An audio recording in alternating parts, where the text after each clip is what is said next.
This guide will allow you to convert your starting island into empire spanning multiple islands on several provinces that will be stable, and you won't have to worry about micromanaging that many things if you do everything right. Sup guys, it's Kosh and it's beginner's guide to Anno 117 packs Romana. So the first tip, you can actually move your trading post if you don't like its location. You can move it to different beaches. In order to do that, you press this relocate tool or use G hotkey. Press on the building and you can move all the buildings that way and actually move it to other areas and place it there if you like that area better for your starting position. This is a very valuable tip for planning your settlement properly, and you can actually save your time by boarding on one side of the island and building on the second one straight away. Another tip for the beginner players who skip the tutorial just like me, you can press escape, go to game setup, select the difficulty, edit, and over here you can select to enable full tutorial or partial tutorial, because I actually skipped that and it took me a while to figure out the basics. I'll cover most of the important things in this video though. Some basics: your building should be connected with the road and that road will be used to transport goods. Your basic trading post can act as a warehouse as well, and you can construct additional warehouses where you want them using the warehouses. For basic production buildings for main resources, they will be located when you click on the resource. So when you click on the timber, you can get woodcutter and place it in the woods, get the sawmill and place it somewhere else, and they will produce resources for you. The cool thing that in this game, your workers don't need to walk toward the production buildings, so you can place them anywhere. You can dedicate a special part of the island for the production, and once you place the building, let's place this one over here in the forest, you can see that there are specific amount of resources it requires. It's not for all the buildings, but some of them will have that, and it's important to keep them above the requirement a little bit, especially when you just place them, because when you will place the road, let's take a look at this building, for example. Right now it has 117 buildings instead out of 80 needed, and when we will create the road and connect it over here, for example, we will cut out some trees, and that can lower the productivity below 100% when it will work. And some buildings have the area of effect, and when they intersect with other buildings, the productivity of neighboring buildings can get lower. So keep it in mind when you are planning your production. Now, when you click on the production building, you will see the range, the green area on the road. This is how far your workers will deliver the goods. The cool thing about this is that stuff like wood, for example, which will be then refined into planks, don't really need to be delivered to the warehouse straight away. It's a good thing if there is a warehouse in the area, but you can connect production buildings to each other. So you can build a woodcutter over there, and as you can see, it can't reach the warehouse. But we can build the sawmill closer to the warehouse, and it will deliver wood straight to the sawmill, which will be then refined into planks and delivered to the warehouse. When building your production buildings, take care of the processing time.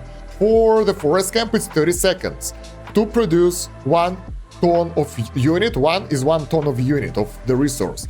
For the sawmill, it's the same 30%. So basically, for 1 sawmill, you will need 1 woodcutter, which is not the same for all types of buildings. Yeah, I know those tips are a little bit basic, but we will get to the more complex one later on. And this video should be useful for the beginners. If you are stuck, that will help you out. For some production chains, one basic building can support several secondary buildings. So, for example, for Peleus Felther production, you can have 1 sheep farm that processes 1 ton of wool every 30 seconds, and it can maintain 2 Peleus Felters that take 1 minute to produce 1 of their resource. And another thing, that some of the buildings, especially that produce stuff for your population, they can be built inside of the town because they have the area of effect, and in that area of effect they have special bonuses. For this building, it will increase the income of the buildings that will have that positive arrow. That means that that area is affected, so you can place it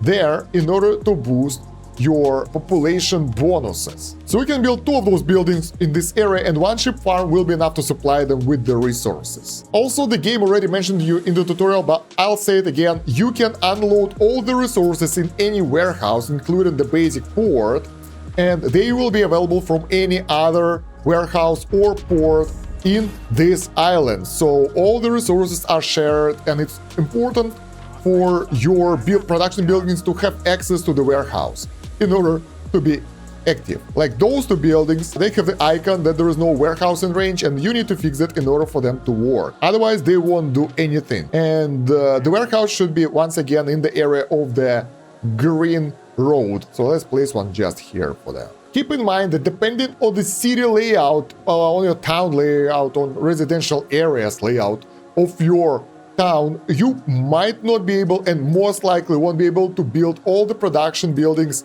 inside of the area in order to get all the bonuses. So focus on the building that gives you population bonus, like this one or this one, then the income, and then things that you need more right now. Also, different buildings have different size, so sometimes you can fit smaller buildings with special abilities that will be very beneficial to you into the tighter areas. Okay, let me explain this stuff a bit for you. It took me a while to understand, maybe I'm slow. The need attributes, those bonuses are awarded when your population kind of get those goods for their needs. Every building has their own needs for specific type of resource, and you can see it by clicking on, well, various buildings. And higher tier buildings require more stuff. And we can see that those guys, they have most of the needs, basic needs supplied, and they have 13 population here, 10 from the needs, 3 from the area of effects, so those things add up. Then area effects are the effect of the building where it's placed in around the building. Maintenance cost is self-explanatory. First one is money and second is workforce, and workforce is hard to get. We'll talk about that a bit later. For now, I want to talk a little bit about the residences as well. The thing is, their need for food, fashion, and other stuff can be supplied by just having resources in the island. They don't need warehouse in range, they don't need marketplace, they just get those resources straight off your inventory. So if they need food, you just build more efficient buildings or something like that, and that will supply them. The only thing that they need to be in range are public service buildings. You can see those over here: market, Bardic Heart for those guys. Then there is a Grammaticus and Phanum that actually has area of effect as well, and other higher tier buildings later as well. So even if we pick some highest tier residents here, we can see that public service is the only thing that requires to be supplied in the nearby buildings. All the resources, everything over there can be delivered by them from anywhere from the island. Also, every panel like this has information mark. You can press it to get more info about how game mechanics work. So if you forget something, if you're not sure about that, that might give you a hint, but it's not always giving you everything that you need to know. So yeah, you probably already know, but there are a bunch of hotkeys that you can use in order to do stuff. Now I wanted to upgrade some residences to show you that when you upgrade the residence, lower tier workforce will move out and higher tier workforce will move in. So if we upgrade this block, we will lose the tier 1 workers and gain more tier 2 workers. The same thing happens when we upgrade them to tier 3. We will lose tier 2 workers and gain tier 3 workers. Higher tier residences tend to give you more income because they have more needs, and when they fulfill them, they produce more, but that might lead into the situation when you need more workforce for basic buildings. As your city grows, you might want to build some city watch buildings that will upkeep the needs of the city. When some of the stuff is negative, it will start doing the incidents in the area. They are not that severe, they can be easily fought, but especially later on in the game when you manage multiple islands, they are tiresome to fight. So you will need to build those buildings and cover the area around them in order to lower some threats. So for example, in this island we have health and happiness attribute issue and fire. We basically need everything. So we need to cover more buildings with those specific service buildings. And as you can see, it doesn't work that well because most of the houses are covered already, and just building additional of those buildings won't help you that much. For example, we have issues with the fire in the island because we have this studio in the middle of the town, and a lot of the buildings get fire hazard because of the building. It increases population as well and money, so you have to either balance this need or get rid of the building if you don't want to have the disasters. I'm okay with the disasters, by the way. They can be easily avoided. Speaking of disasters, if one happens, you can build a specific disaster building or two right next to it, and it doesn't happen that often, every couple of hours, so it won't really destroy your island that much. Also, when you mouse over the incident, you can see what actually affects the value. So some buildings will increase that, some decrease, and the bigger your city is, the more issues you usually have. Another small tip while I remember it, guys, if you're building stuff, you can use middle mouse button for rotating stuff. So, you can even make things bigger or smaller for the farm. And you can use diagonal placement in order to make things more beautiful or have a good use of space. It can be handy for building the fields or making the roads right. So you can make this road diagonal from here and it will change its shape. Speaking of fields, you can put extra fields if you want to. I'm not sure why you would like that. By pressing shift, holding shift, maybe for beautification reasons. So for example, here I would like to do this to make this field more aesthetic. So keep it in mind, it's possible to do that. So yeah, just a small tip here for you. It might be obvious for experienced players, but for the new players, if you want to settle on the new island, you can easily do it by creating a ship and loading it with cargo. By the way, in order to load the ship, you have to move it closer to your board and press this button, transfer menu, and then you can transfer resources between the ship and the island. So basically what you need to settle, you need to send your ship to the empty island closer to the shore, and when it arrives, you can actually build the port in the closest area to your ship. Bam! Settling on the new island will cost you tax per minute, so it will lower your income a bit, and also you will have to pay significant sum in order to occupy the new island. And as far as I know, I'm not sure about that. Let me know in the comments if it's true or not. The more islands you settle in, the more expensive it will be to settle on the next island. Or it's based on the size of the island, I'm not sure.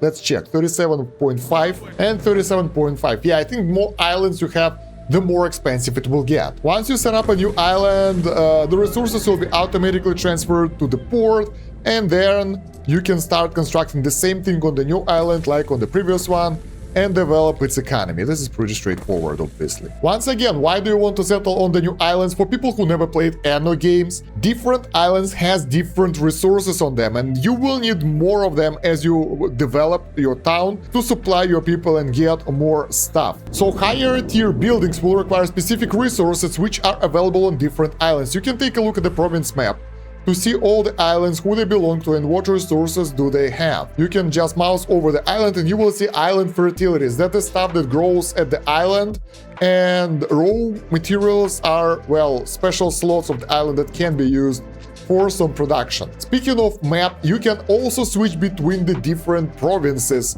if you are further into the campaign or playing free game. That will allow you to trade between the provinces as well. So for example, if someone wants to get some flax on this island, they have to either build the base over there at the second island or find someone to trade with for the flags. Now let's move on to more advanced tips that will help you out as well on your playthrough. You can trade passively or actively. For the passive trade, select your trading port, select the resource, and pick the limit of the resource you would like to have in your town. So you can select the goods interface here for trading. You can adjust for the single good or all goods, and you have different settings here. Buy when under something. So for example, you produce something here, but it's very slow production.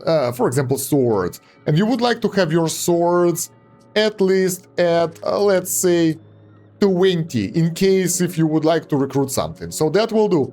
And when the stock will go below 20, it will be automatically purchased.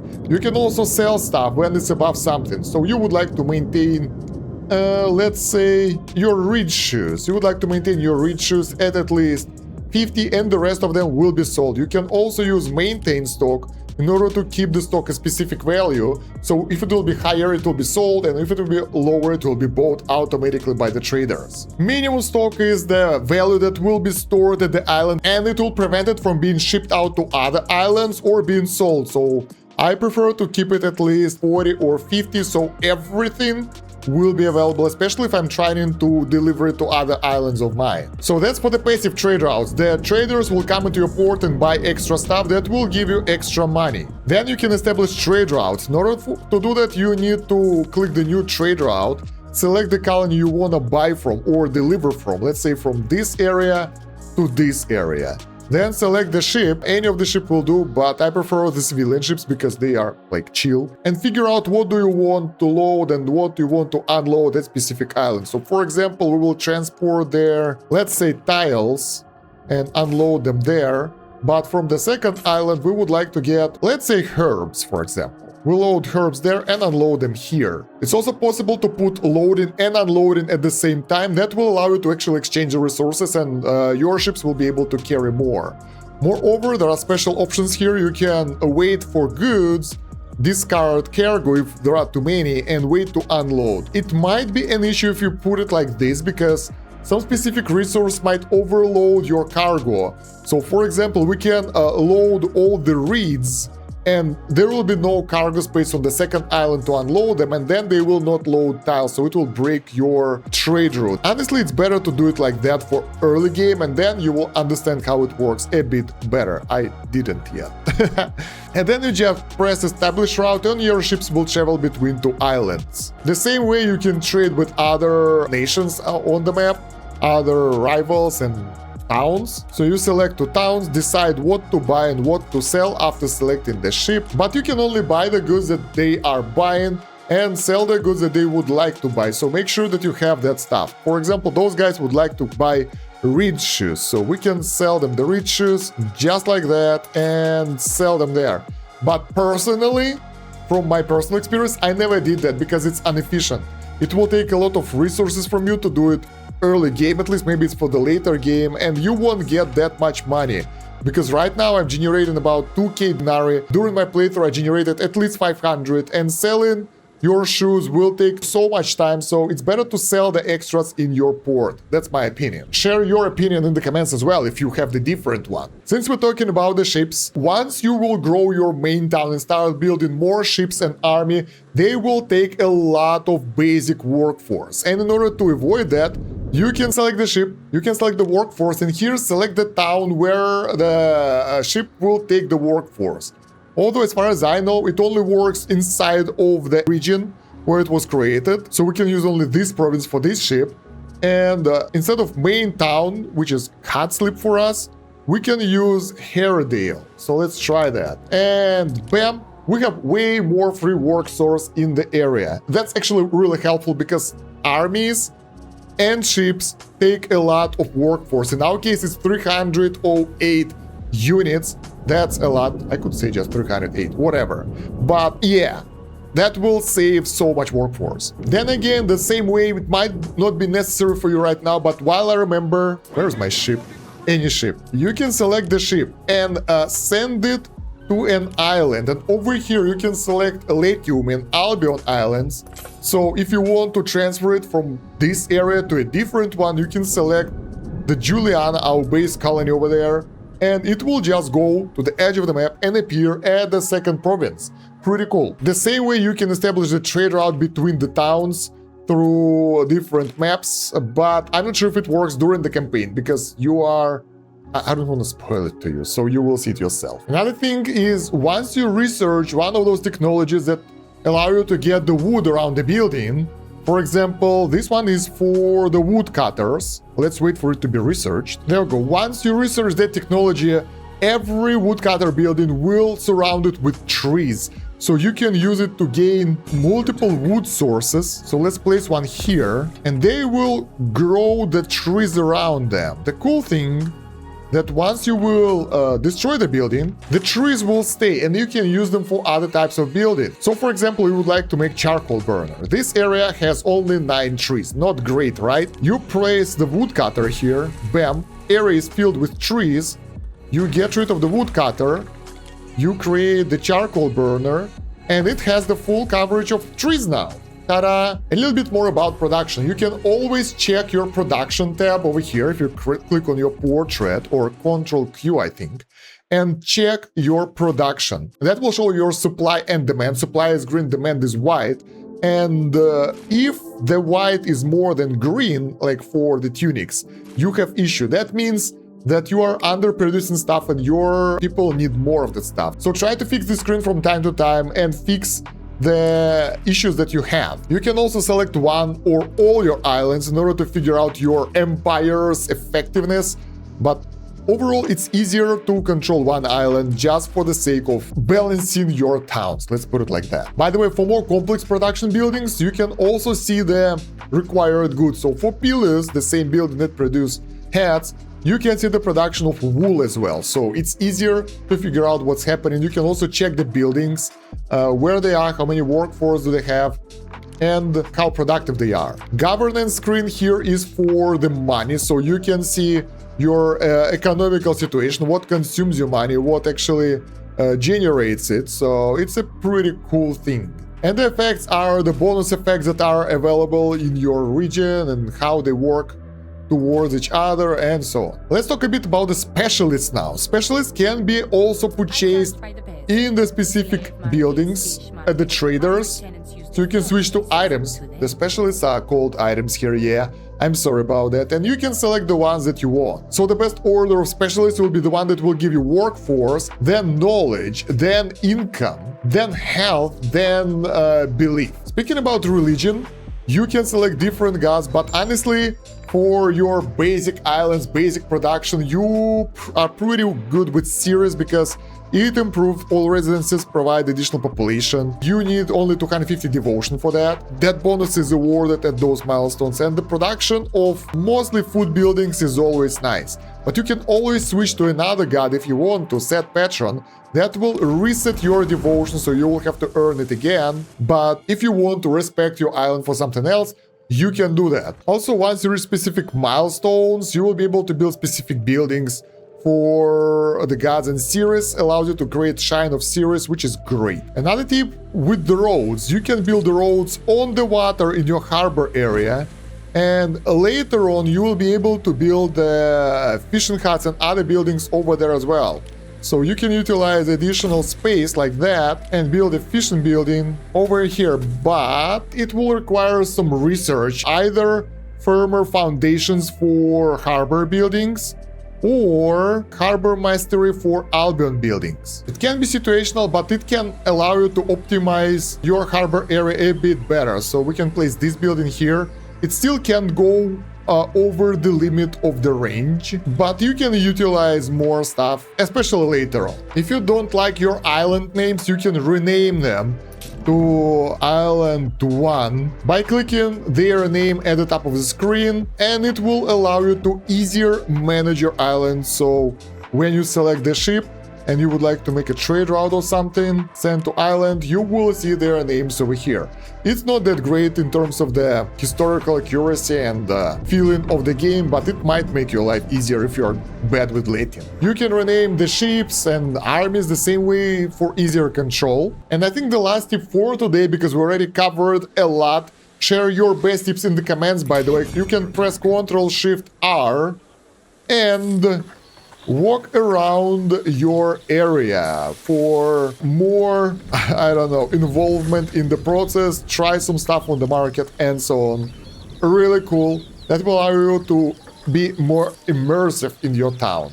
Man, what a dumpster. Okay, I promise this one will be the last one. In your warehouses or other storage buildings, you can take a look at this tab, ramps, and see how loaded is this. Like, this one is really chill, so there are not many people loading and unloading stuff.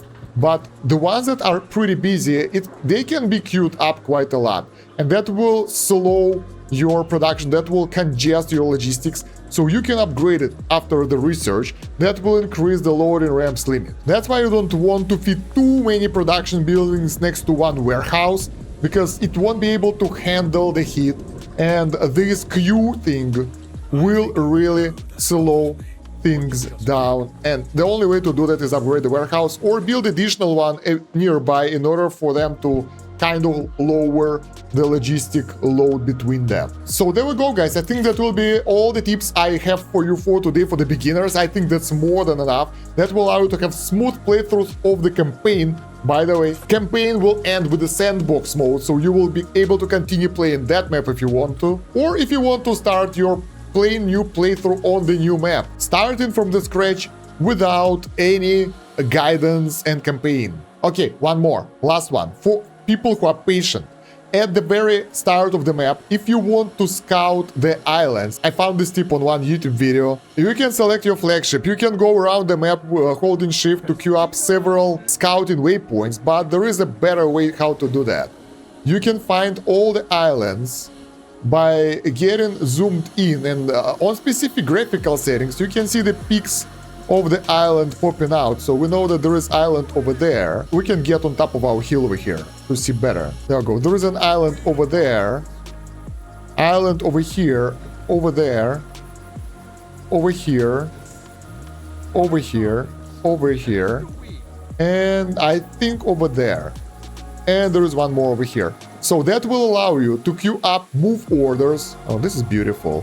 Make sure to hold shift when you're right-clicking on that area, and your ship will follow your guidelines and discover more islands for you faster. There we go. That will allow you to unlock islands earlier and settle on the best islands before your competitors will. Oh yeah, you can also click your portrait, select Hall of Fame, select all of those bonuses, and you'll be able to get some specific workers for your playthrough, some specific technologies for your achievement points. That will make your playthrough a bit easier. For example, we started this run with 2 amazing specialists that will allow us to get income in the area, upkeep cost lower, and a really good sailor captain for the ship. So yeah guys, that's it for this video. I hope the tips were useful for you. Show your tips, share them down below in the comments. Don't forget to like the video and subscribe to the channel to promote it in YouTube algorithm, and check out the playlist for the rest of Anno 117 tips and guides and playthrough, maybe, whatever. So yeah, it's been Kosh. Thank you very much for watching. Have a good one. Bye.